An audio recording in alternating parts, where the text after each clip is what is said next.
In the world of crochet, we have traditional slip stitching, and you will see that when you chain 3 and you join, you end up with an unsightly gap here. So today is all about making this slip stitch, which is normal. And so if you think that's happening to you, it's because that is the stitch itself.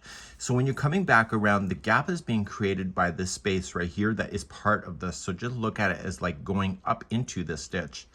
So when you're doing this, this is the chain 3. You are just going to go from the front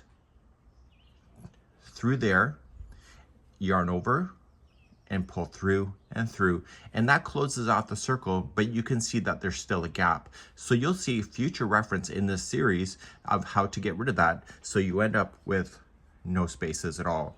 So this here is the traditional slip stitch. So if I just remove back out and we do it just slow, so it's at the top, it could be a stitch, it could be a chain, but make sure you don't go into the actual space itself. Always stay within the chain work, front to back, yarn over, pull through and through.